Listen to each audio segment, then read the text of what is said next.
하나님 말씀 보겠습니다. 에스겔서 33장 23절부터 29절 말씀입니다.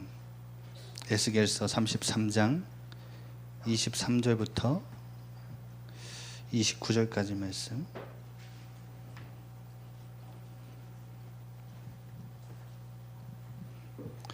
저와 여러분 한 절씩 교독하겠습니다. 제가 먼저 23절 읽겠습니다. 여호와의 말씀이 내게 임하여 이르시되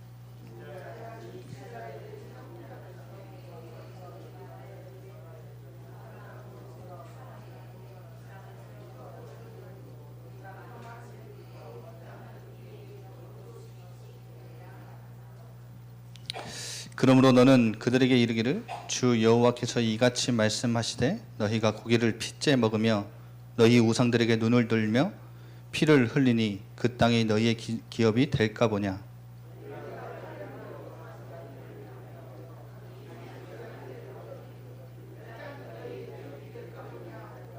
너는 그들에게 이르기를 주 여호와께서 이같이 말씀하시되 내가 나의 삶을 두고 맹세하노니 황무지에 있는 자는 칼에 엎드러뜨리고 들에 있는 자는 들짐승에게 넘겨 먹히게 하고 산성과 굴에 있는 자는 전염병에 죽게 하리라.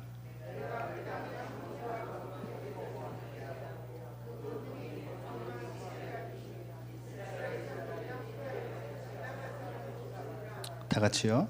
내가 그들이 행한 모든 가증한 일로 말미암아 그 땅을 황무지와 공포의 대상이 되게 하면 그때에 내가 여호와인 줄을 그들이 알리라 하라. 아멘.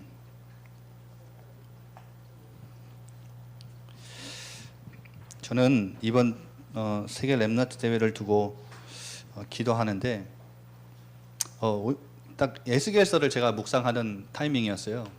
그때인데 이 본문을 딱 보면서 이스라엘의 상태가 이런 상태도 있었구나. 이걸 발견하게 된 거죠. 그러면서 제 마음속에 이번 WRC는 이런 대회가 됐으면 좋겠다라는 기도 제목을, 이 말씀을 읽고 에스겔서를 묵상하는 가운데 하나님이 제게 딱 이런 기도 제목을 주셨어요. 그게 뭐냐, 이번 WRC는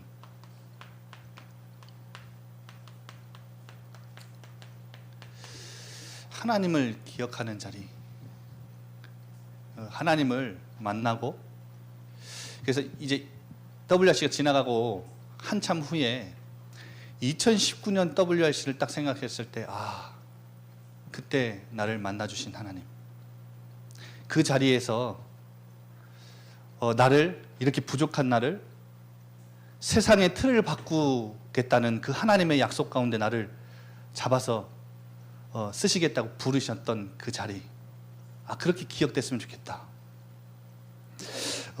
무슨 말이냐, 좀 말씀을 좀 같이 나누면서 여러분이 아마 지금 제가 말씀드린 그 기도 제목이 어떤 기도 제목이구나, 어떤 의미의 깊은 의미가 있는 기도 제목이구나, 이걸 좀 발견하셨으면 좋겠어요.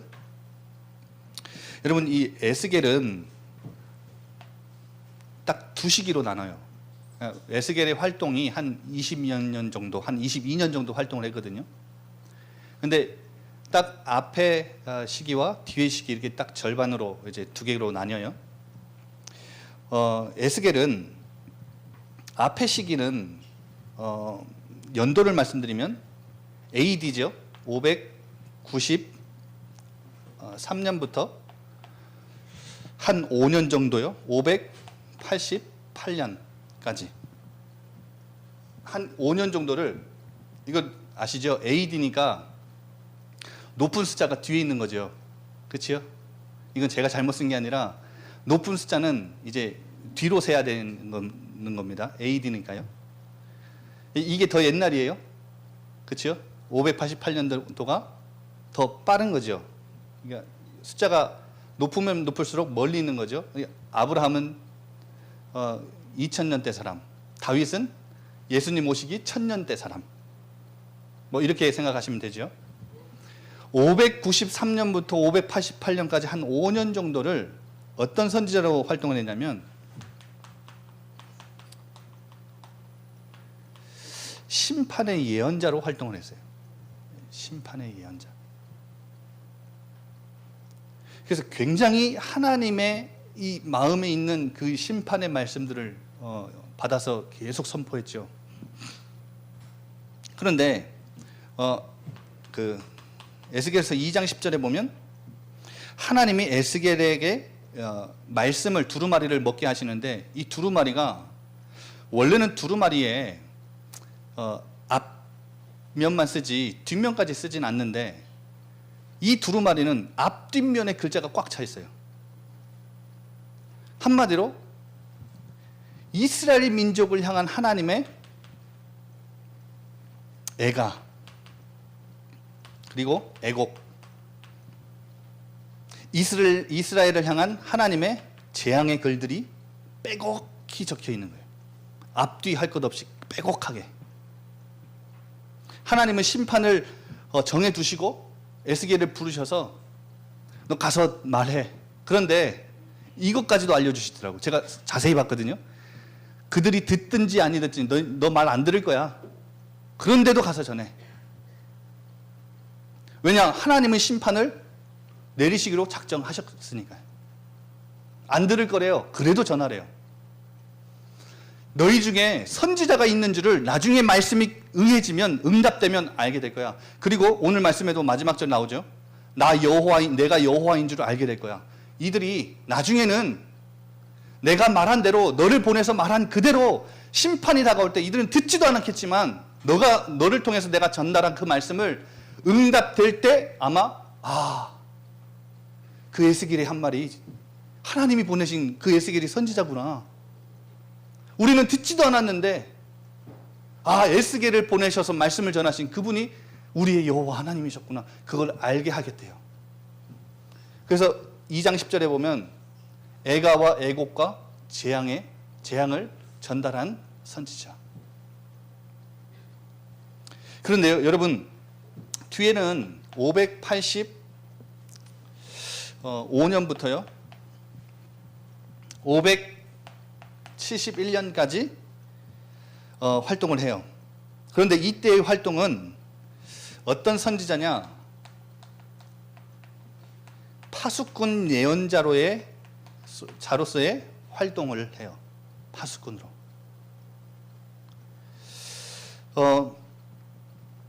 이스라엘을 다시 회복시키시고 세우시겠다는 하나님의 약속을 전달하죠. 이 기간 동안에요. 그런데 이 두 시기가 왜 이렇게 중요한지 아십니까? 이 두 시기가 뭐 때문에 이렇게 기준이 딱 나뉘는지 아십니까?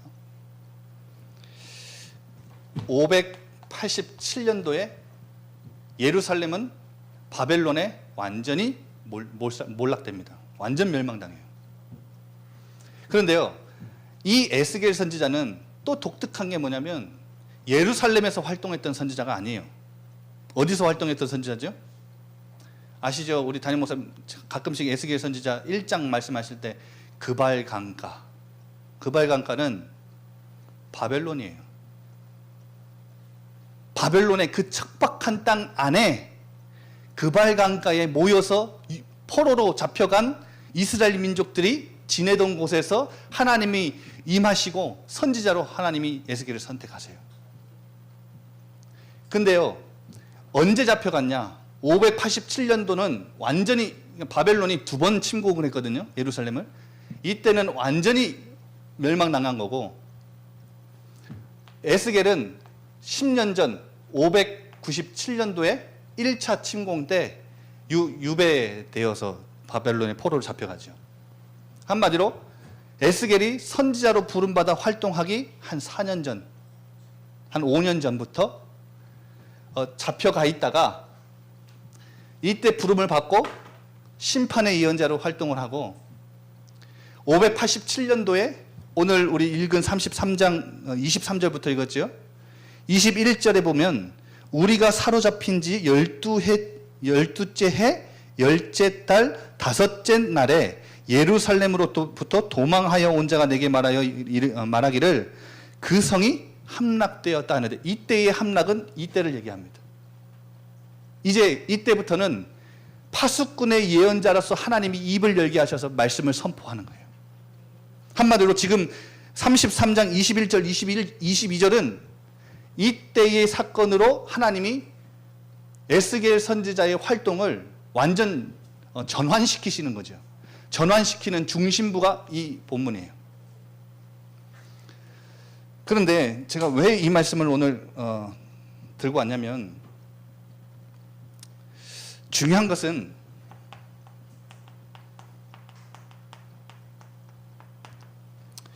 예루살렘의 상태, 그리고 현실이 어떠하길래, 과연 이 이스라엘 민족이 살고 있던 그 예루살렘의 상태와 현실이 어떠하길래 하나님은 예레미야 선지자를 부르셔서 심판하실 것을 정하시고,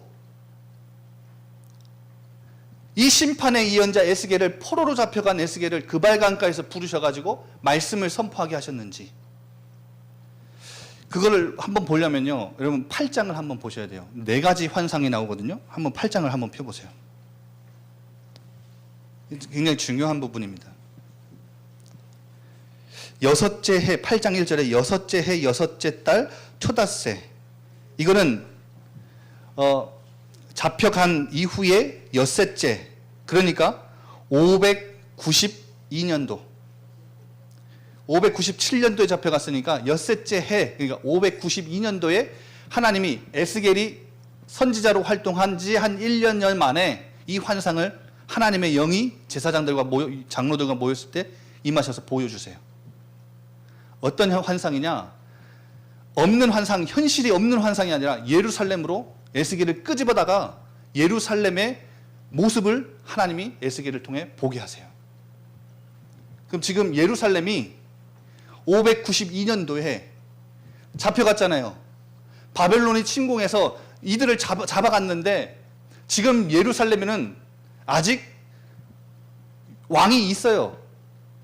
왕이 있는데도 불구하고 바벨론이 완전히 침공해서 초토화시키기 전까지는 왕이 있었는데도, 시드기야 왕이 활동하고 있었는데도 지금 예루살렘과 그 성전은 어떤 상태에 있는지를 정확하게 4가지 환상을 통해 하나님 보여주세요. 자, 첫 번째 봅시다. 3절 보세요. 3절 보세요. 그가 손 같은 것을 펴서 내 머리털을 한 모순을 잡아서 주의 영이 나를 들어 천지 사이로 올리시고 환상 가운데 나를 이끌어 어디로 간다고요? 예루살렘으로 가서 안뜰로 들어가는 북향문에 이르러. 한마디로 안뜰, 이건 성전 안뜰이 아니라 예루살렘 성 안뜰이에요. 성이 있고 그 성 안에 뜰이 있고 그 안에 성전이 또 따로 있어요. 그러니까 이거는 지금 말하는 게 성전, 예루살렘 성전의 안뜰인데 어디 문이에요? 북쪽으로 향한 문, 북향하고 있는 문에 들어가서 뭘 보게 하세요? 뭐가 가득해요? 여기에? 질투의 우상, 곧 질투를 일어나게 하는 우상의 자리가 있는 곳이라. 예루살렘 도성의 북향문은 사람들이 가장 많이 오가는 곳입니다. 이곳에 공공연하게 하나님이 질투하실 수밖에 없는 우상단지들이 가득한데요. 자 보세요. 5절에 인자야 너는 눈을 들어 북쪽을 바라보라 하시기로 내가 눈을 들어 북쪽을 보니 제단문 어귀 북쪽에 그 뭐가 있다고요? 질투의 우상이 가득한 거예요. 한마디로 이 질투의 우상들이 가득하던 하나님이 이걸 보시고 뭐라고 하세요? 6절에 보세요.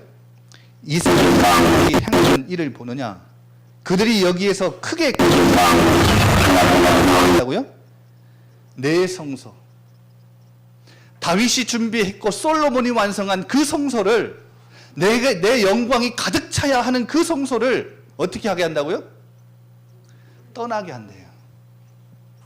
하나님으로 하여금 떠나실 수밖에 없게 만든 질투의 우상들이 가증한 것을 하나님이 보이시면서 이제 시작을 하시는 거예요. 한마디로 성전과는 멀리 있는 문부터, 이제 뜰로 들어가는 문부터 보여주시는 거예요. 이 북한 문이죠. 두 번째로 보세요. 7절에 보니까 또 이제 하나님이 두 번째 환상을 보여주세요. 나를 이끌고 어디로 들어가신다고요? 이제 이 들어가는 뜰 안에 있는 문으로 이들을 에스겔을 데리고 가셔가지고 뭘 보여주시느냐? 내가 본즉 7절에 보세요. 담에 뭐가 있다고요? 아니 구멍 난 담. 이 큰 구멍은 아니었겠죠. 자그마한 구멍이었겠죠. 아주 세밀하고 미세하게 그 안에를 희미하게나마 엿볼 수 있는 담이겠죠.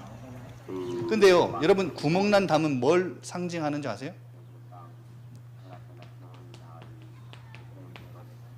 은밀한 죄. 대놓고 하는 죄는 아니죠. 그래서 그 구멍을 뚫어라. 그래서 그 담을 허니까, 그 구멍을 뚫고 그 담을 허니까 어떻게 돼요? 그 안에 들어가서 보기로 가증하고 악한 일을 보라 하시니까 10절에 보세요. 내가 들어가 보니 각양 곤충과 가증한 짐승과 이스라엘 족속의 모든 우상을 사방 벽에 그려. 누가요? 이스라엘 족속의 장로 70명이 70장로 대표지요. 이스라엘의 대표하는 70장로가 그 사반의 아들 야사나와 함께 뭘 해요? 손에 뭘 들었다고요?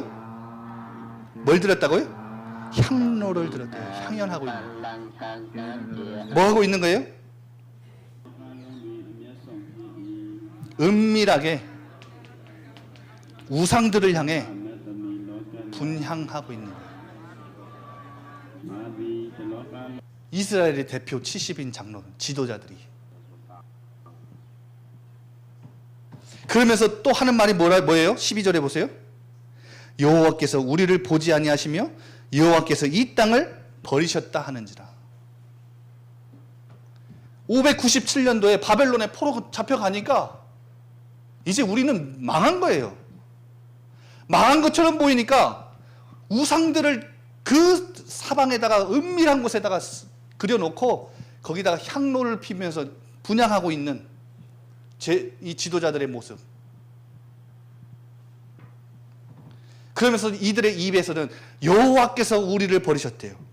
우리를 보지 않으신대요. 이 땅을 버리셨대요. 아니요. 누가 먼저 버렸죠? 자기들이 하나님을 버린 건 기억도 못하고 하나님이 우리를 버리셨다는 거예요. 그래서 우리가 이거 분향하고 있다는 거예요. 정당화시키는 거죠. 우상 숭배를. 우상 숭배는 어떤 것으로도 어떤 모양으로도 아무리 좋은 것이라고 해도 여러분 우리 신앙생활에 용납할 수가 있는 것이 아닙니다. 그렇죠? 어떤 것도 우상이라고 하는 것은 모양으로나 마음으로나 절대 한 발짝도 양보해서는 안 되는. 그런데 하는 말이 정당화시켜. 여호와께서 우리를 버리셨대. 이 땅을 버리셨. 그래서 이걸 한대요. 핑계도 좋죠. 세 번째 보세요. 점점 심해집니다. 성전에 가면 갈수록 그 거룩한 곳을 들어가면 갈수록 더 심해집니다. 어디를 들어가 보이세요? 14절에 그가 또 나를 데리고 여호와의 전으로 들어가는, 이제 성전으로 들어가는 어디를 보여주죠? 성전 북문을 보여줘요. 이 성전 북문 입구에서 여인들이 앉아서 뭘 한다고요? 담무스를 위해서 애곡하고 있대요. 바벨론의 포로가 돼갔는데 하나님을 향하여 애곡하기도 바쁜 이 여인들이 담무스, 바벨론의 신을 향해. 담무스는요 어떤 신인 줄 아세요? 식물의 신이에요. 식물의 신. 겨울에는 죽어 있다가 봄에는 소생하는 식물의 신.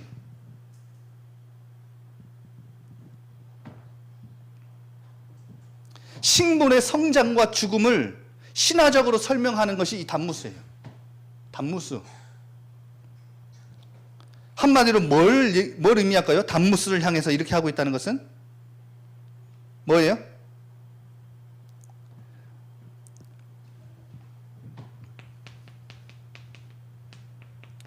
풍요예요. 풍요.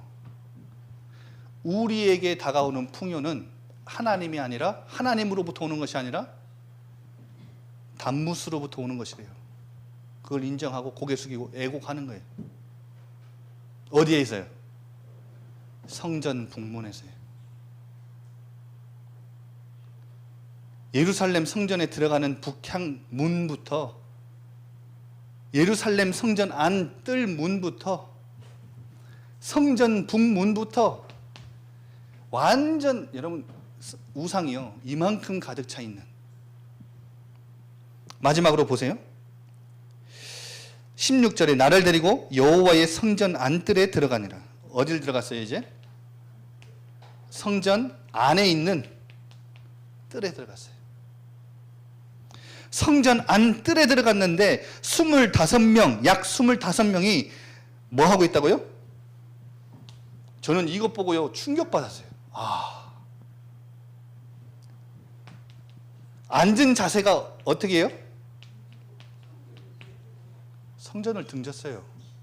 하나님의 영광이 찬란한 하나님의 성전을 향해 기도해도 모자랄 판에 성전을 등지고 어디를 향해요? 태양신을 향하는 거예요. 이스라엘 민족이 하나님이 영원히 머물겠다 약속하신 그 성전에서. 여러분 제가 이거 보고 충격받는데 제가요 부끄럽다, 불교보다 부끄럽다 이런 생각 들더라고요. 제가 네팔 갔을 때 부처의 탄생지를 가봤거든요. 부처 탄생지를 한번 영상으로 한번 제가 몇 개 찍은 게 있는데 한번 보여주실래요?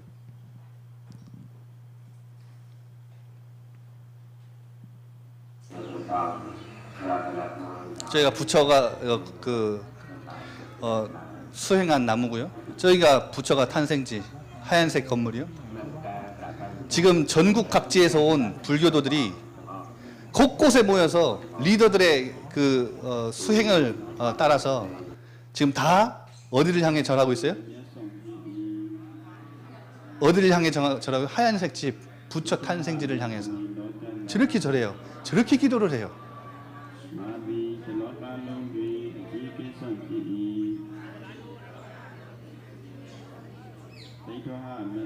저희 다 그 하얀색 집 부처 탄생지를 향해서 저렇게 기도하고 있는 거예요.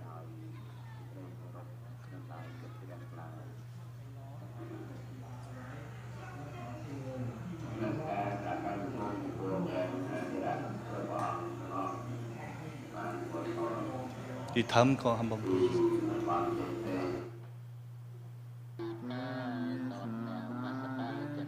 세 개 다 나왔네. 이스라엘 민족 어떻게 했다고요? 성전을 등지고. 부끄럽죠. 성전을 등지고 하나님은 여기 계신데 등지고 태양신을 향해 머리를 조아리는 성전 안뜰에서 태양에게 예배하더라. 여러분 태양신은 뭘 의미하죠? 태양신은 고대 근동에서 법과 생명을 상징해요. 우리의 법, 우리의 생명 누구에게 있다는 거예요? 태양에게 있다는 거예요. 피조물이요, 피조물에게 조아리고 있는 거예요. 여러분 이곳에 하나님이 머물러야 되겠습니까? 그런데 여러분 더 충격적인 게 뭔지 아세요? 이럴 수도 있구나. 이스라엘 민족이 이것 때문에 망할 수도 있겠고 망했구나. 저는 또 좀 새로운 면모를 봤어요. 이 에스겔서를 묵상하면서요.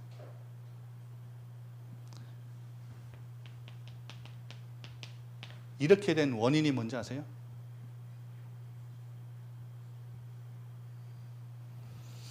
이들이 바벨론의 포로로 돼갔을 때 돼간 지 5년 만에 6년 만에 지금 예루살렘의 현실과 상태가 이렇게 완전 우상단지로 변해버린 지금 예루살렘의 현실을 에스겔에게 보여주시면서 전달하고 싶으신 게 뭔지 아세요? 원인이 어디 있는지 아세요?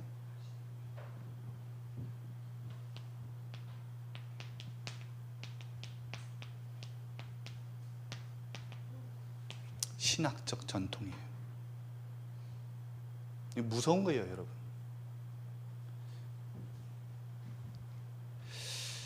하나님의 한마디로 여호와 하나님의 보호와 구원의 약속이 뭐가 된 건 줄 아세요? 성전 신학의 교리로 변질된 거예요. 어떤 교리들이 변질되는 줄 아세요? 이스라엘 민족은 절대 망하지 않는 택한 백성이라는 거예요. 절대 우리는 망하지 않아. 이게요, 이 약속, 엄청난 이 하나님의 약속이요, 교리화되고 변질되니까요, 이렇게 무서운 게 돼요. 또 어떤 것이 있는 줄 아세요? 우리 다윗, 조상 다윗에게 하나님이 약속하셨던 영원히 그 왕조는 그의 왕조는 영원할 거야. 영원한 왕조일 거야. 절대 이 왕조는 끊어지지 않는 왕조일 거야. 그게 이 엄청난 하나님의 약속이 어떻게 됐어요? 교리로 변질된 거예요. 그리고 예루살렘 성은, 도성은 절대 그 누구도 침범할 수 없는 하나님이 머무시는 하나님의 전, 하나님의 집, 이게요, 이 엄청난 하나님의 약속이요, 교리화되니까요, 어떻게 돼버려요? 이렇게 된 이유가, 원인이 이것 때문에 그래요.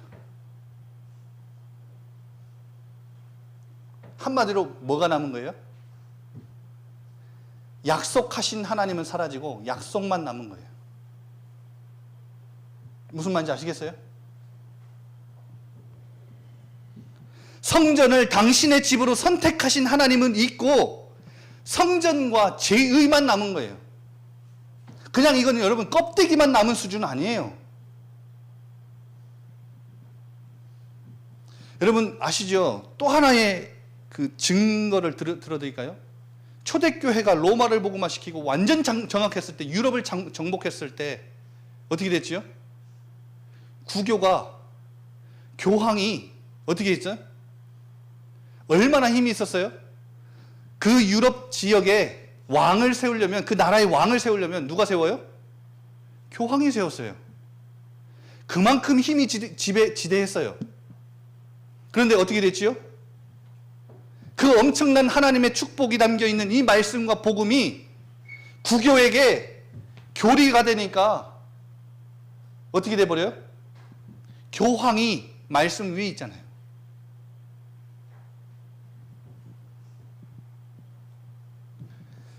여러분, 그래서 제가 말씀드리고 싶은 것이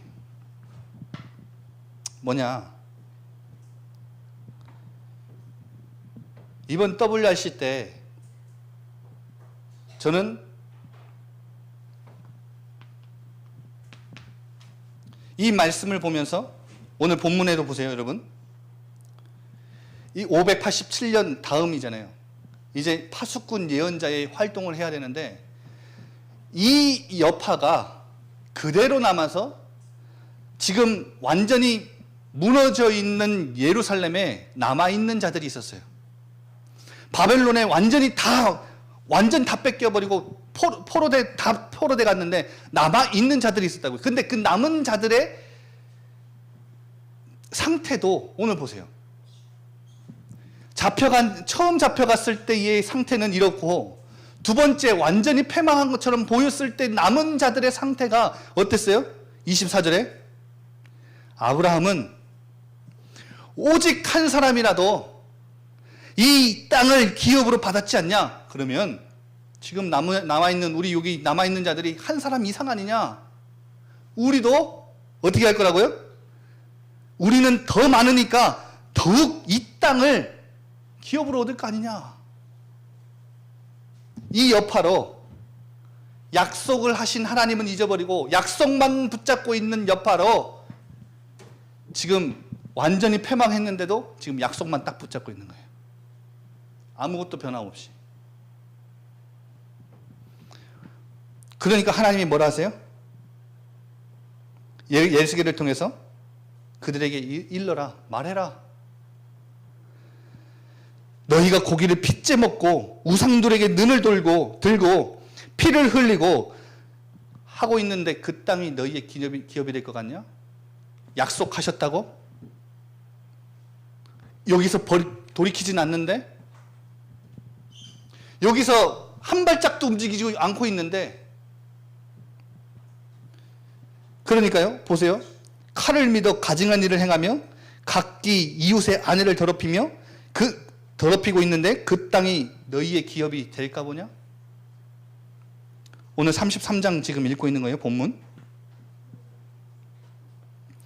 27절에 내가 나의 삶을 두고 맹세하노니 황무지에 있는 자는 칼에 엎드러뜨리고 들에 있는 자는 들짐승에게 넘겨 먹히게 하고 산성과 굴에 있는 자는 전염병에 내가 죽게 할 거야. 그 땅이 황무지와 공포의 대상이 되게 하고 권능의 교만이 그치게 할 거야. 이스라엘 산들이 황폐하여 지나갈 사람이 하나도 없을 거야. 저는 이번 WRC가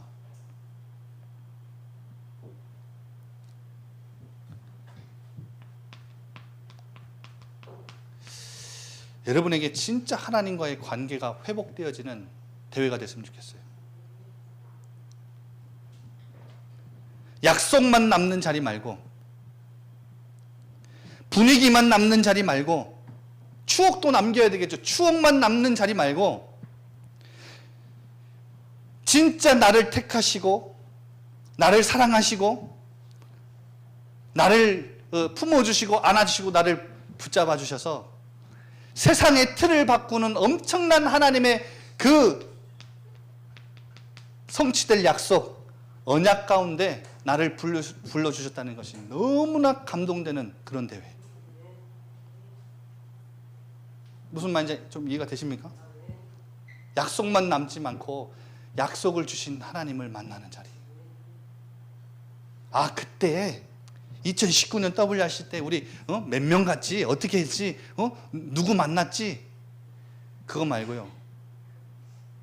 아, 나 같은 사람도 세상의 틀을 바꾸는 하나님의 언약 속에 하나님이 쓰시겠다고 나를 이 대열 속에 부르셨다는 그것이 너무 감동돼서 아, 그때 나를 만나주신 하나님.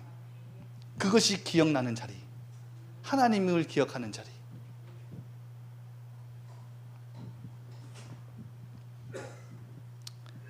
그래서 여러분, 마지막으로 결론적으로 저는 우리 랩런트들이 WRC를 가면, 그리고 여름 성경학교를 통해서 하나님을 인격적으로 만나고 그 인격적인 관계 속에서 딱 하나님을 경외하는 마음, 하나님을 사랑하는 마음.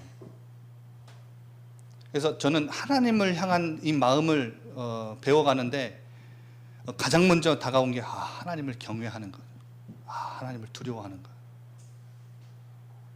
여러분, 육신적인 감정적으로도 누군가를 두려워하면 어떻게 되겠죠? 무시하고 살지 못하죠. 내 마음대로 내 뜻대로 막 살아가지 못하죠. 두려워하는 게 있으니까. 하나님을 두려워하는, 하나님을 경외하는, 그리고 하나님을 사랑하는. 제가 이번에 리더 때도 가서 랩런트들을 좀 몇 명 만났는데요. 묻고 싶었어요. 세계복음화, 세계복음화. 이렇게 너희 꿈은 비전이 뭐냐 물으면 세계복음화라 말할 텐데, 그러면 세계복음화를 왜 하고 싶은데? 왜 하고 싶은데? 여러분, 세계복음화 왜 하고 싶으세요? 답은 간단해요. 내 사랑하는 아버지가 나를 통해 하고자 하시는 일이니까요. 나를 구원하시고 건져주신 하나님 아버지가 그걸 너무 원하신대요. 나를 통해 그 일을 하고 싶으시대요. 그래서 나는 그분의 기쁨이 되고 그분의 즐거움이 되기를 원하니까요. 그래서 그걸 하고 싶은 거예요. 그냥 뭐 목사님이 하라 그러니까요. 우리 목사님이 항상 하시는 말씀이 세계복음화니까요. 아니에요. 내 사랑하는 아버지가 그걸 진짜 원하신대요. 그 마음이 진짜 담겼으면 좋겠어요. 그래서 마지막으로 저는 이 말씀 준비하는데 이것도 말씀 성취구나. 왜냐하면 이사야서 6장 13절 기억하시죠? 이 말씀 아시죠? 너무나 잘 아시죠? 이사야가 묻잖아요. 하나님이 이사야를 보내실 때 듣기는 들어도 듣지 못하고 보기는 보아도 보지 못할 거다. 그게 지금 에스겔 때를 말하는 것 같아요. 예루살렘에 언제까지입니까? 밤나무 상수리나무가 다 배임을 당할 건데 그 안에 뭡니까? 제가 기억이 안 나는데 제가 한번 읽어드릴게요. 어느 때까지입니까? 11절에 묻죠. 하나님이 대답하세요. 성읍들은 황폐하여 주민이 없고 가옥에는 사람이 없고 토지는 황폐하게 될 거야. 12절에 여기에 여호와께서 사람들을 멀리 옮기셔서 이 땅 가운데서 황폐한 곳이 많을 때까지야. 언제까지입니까? 그 재앙과 저주가 언제까지입니까? 이사야가 물을 때 그렇게 대답하세요. 근데 13절에 뭐라고 하시냐?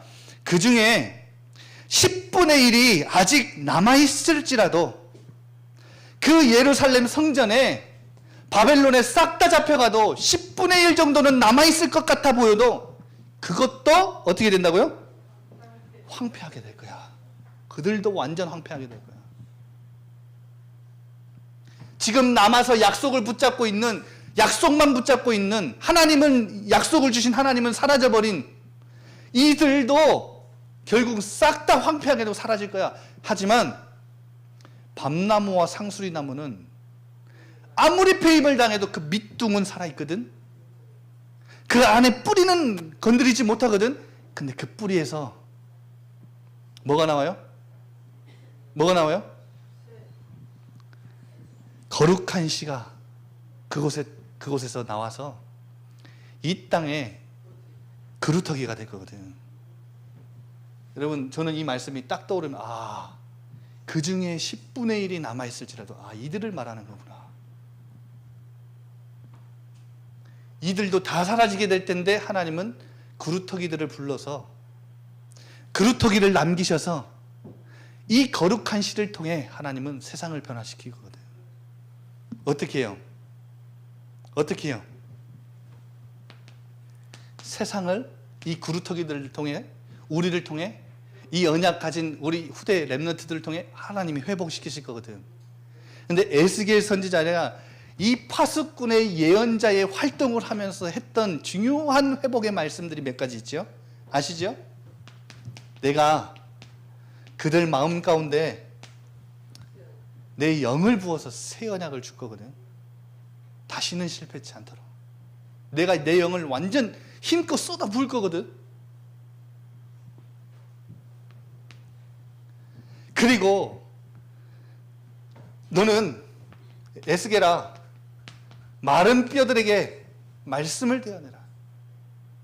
그때 뼈가 붙고 힘줄이 생겨나고 살이 부풀어 오르고 가죽이 되고 생기를 불어넣으니 뭐가 돼요?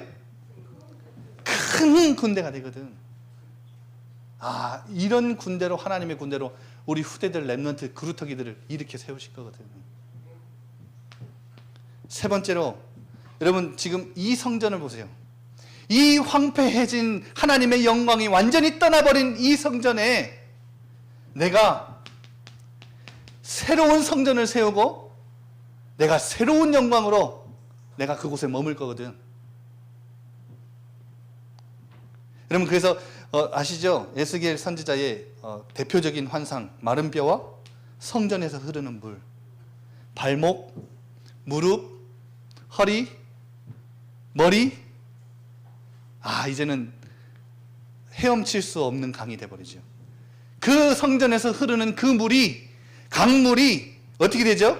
우리 위에 차고 넘치니 가는 곳마다, 닿는 곳마다 모든 걸 회복시키고 살려버리죠. 이 일을 누굴 통해 하시겠다고요? 우리 그루터기들을 하실 거거든. 여러분, 저는 이 에스겔서를 묵상하면서 그렇구나. 이사야 6장 13절에 10분의 1이 남아있을 것 같아 보여도 그것도 다 황폐해지게 돼요. 이들 싹 다 끝날 거구나. 그런데 여러분, 에스겔은, 선지자는 지금 잡혀간 유배 민족들을 향한 하나님의 남은 자 언약이에요. 지금 예루살렘에 있는 약속만 붙잡고 있는 껍데기 말고, 하나님은 거기서 떠나서 바벨론에 잡혀간 그발 강가에 임하셨거든요.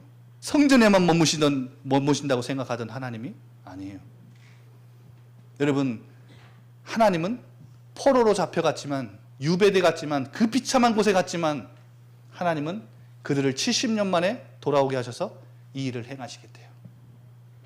우리를 통해서 하나님이 이 일을 행하시겠대요. 우리 렘넌트들 통해서 이 일을 하나님이 행하시겠대요. 얼마나 감격되는 일인지요. 그래서 여러분, 이번 렘넌트 대회는 예루살렘에 남아있는 이들처럼 돌이킬 마음은 전혀 없는데 약속만 붙잡고 있지 말고 어떻게 해요? 이 약속을 주신 하나님 만나고 약속을 성취해 가시는 하나님의 그 여정 속에 여러분 들어가는 축복, 감격하는 축복이 있으시기 바랍니다. 우리 한번 같이 기도합시다.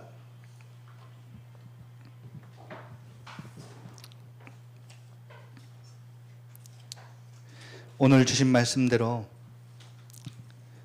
신학적 전통에 빠져서 예루살렘 성전은 완전히 우상을 섬기는 땅이 되어버리고 장소가 되어버렸습니다. 하나님, 이 하나님의 엄청난 보호와 구원의 약속이 교리로 변질되지 않도록, 우리에게 그저 약속을 주신 하나님은 잊어버리고 약속만 남는 그런 실수를 우리도 범하지 않도록 하나님, 이번 W 하실 때 우리를 만나주시고 이 세상의 틀을 바꾸는 엄청난 하나님의 그 약속 속에 하나님이 이루어가실 그 일 속에 우리가 부름받았다는 것이 너무나 감동되는 그 WRC가 될 수 있도록 우리 한번 이 시간 같이 기도합시다. 살아계신 하나님 아버지, 감사합니다.